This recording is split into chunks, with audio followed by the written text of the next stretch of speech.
बॉलीवुड में इन दिनों एक बड़ा मुद्दा सामने आया है जिसमें दीपिका पादुकोण और डायरेक्टर संदीप रेड्डी वांगा का नाम जुड़ा है। यह मामला उनकी नई फिल्म स्पिरिट से जुड़ा है। पहले इस फिल्म में दीपिका को लिया गया था, लेकिन उन्होंने फिल्म छोड़ दी। बताया जा रहा है कि फिल्म में कुछ ऐसे सीन थे जो बहुत ही निजी और रोमांटिक थे और दीपिका को ये ठीक नहीं लगे। इसी वजह से उन्होंने फिल्म से हटने का फैसला लिया। इस फैसले के बाद डायरेक्टर संदीप रेड्डी वांगा ने सोशल मीडिया पर गुस्से में कुछ बातें कहीं। उन्होंने कहा कि दीपिका फिल्म का नाम खराब कर रही है और एक छोटी उम्र की लड़की यानी नई एक्ट्रेस को नीचा दिखा रही है। इस पर सोशल मीडिया पर लोगों की राय बंट गई। कुछ लोग कहने लगे कि संदीप महिलाओं के साथ सही व्यवहार नहीं करते। वहीं कुछ लोगों को लगा कि शायद ये सब बस एक गलतफहमी है। अब इस फिल्म में दीपिका की जगह तृप्ति डिमरी को लिया गया है। तृप्ति इससे पहले भी संदीप की फिल्म एनिमल में नजर आ चुकी है। उस फिल्म में उनका रोल छोटा था, लेकिन लोगों ने उसे नोटिस किया था। हालांकि एनिमल फिल्म को भी लोगों ने इस बात पर बहुत कुछ कहा था कि उसमें औरतों को अच्छा नहीं दिखाया गया। कुछ ने तो यह तक कहा कि डायरेक्टर की सोच ही औरतों के लिए खराब है। संदीप रेड्डी वांगा की फिल्मों को लेकर पहले भी कई बार सवाल उठे हैं।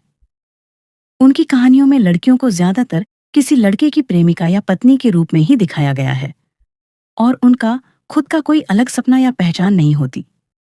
इससे ऐसा लगता है जैसे डायरेक्टर औरतों को सिर्फ एक चीज मानते हैं, न कि एक इंसान जो अपने फैसले खुद ले सके। अब सवाल यह है कि फिल्मों में औरतों को बार बार एक जैसे किरदार में क्यों दिखाया जाता है?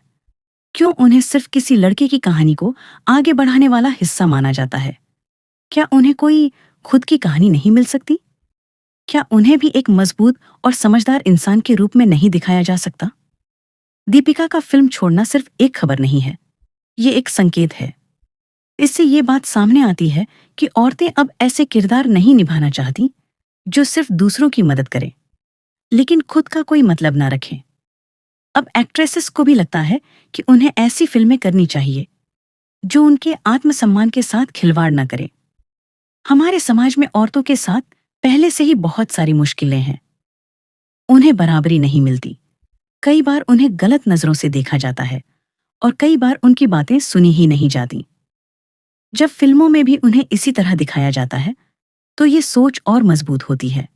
इसलिए फिल्मों की जिम्मेदारी बनती है कि वे सही औरतों की तस्वीर दिखाएं, जो अपने फैसले खुद ले सकें, जो गलत के खिलाफ आवाज उठा सकें और जो किसी की छाया बनकर ना जिए। अगर फिल्मों में औरतों को सही तरीके से दिखाया जाएगा तो समाज भी उन्हें ज्यादा सम्मान देगा। बच्चों और युवाओं पर फिल्मों का बहुत असर होता है। अगर वे बार बार फिल्मों में देखेंगे कि लड़कियां सिर्फ प्यार करने और रोने के लिए होती हैं, तो वे भी वैसे ही सोचने लगेंगे। लेकिन अगर फिल्मों में औरतों को मजबूत, समझदार और अपने पैरों पर खड़ी दिखाया जाएगा तो समाज की सोच भी बदलेगी। सोचने की बात यह है कि क्या डायरेक्टर लोग अब अपनी सोच बदलेंगे? क्या अब वो औरतों को सिर्फ सुंदर दिखाने की बजाय समझदार और खास दिखाएंगे? क्या वो अब उन्हें सिर्फ गर्लफ्रेंड या सेक्स टॉय की तरह दिखाना बंद करेंगे और उन्हें भी इंसान मानेंगे? ये समय है बदलाव का। अब जरूरत है कि फिल्म इंडस्ट्री और उसमें काम करने वाले लोग समझें कि औरतें भी इंसान हैं, उनके भी सपने होते हैं, उनकी भी भावनाएं होती हैं। उन्हें भी एक खास और इज्जत वाली जगह मिलनी चाहिए, फिल्मों में भी और असल जिंदगी में भी।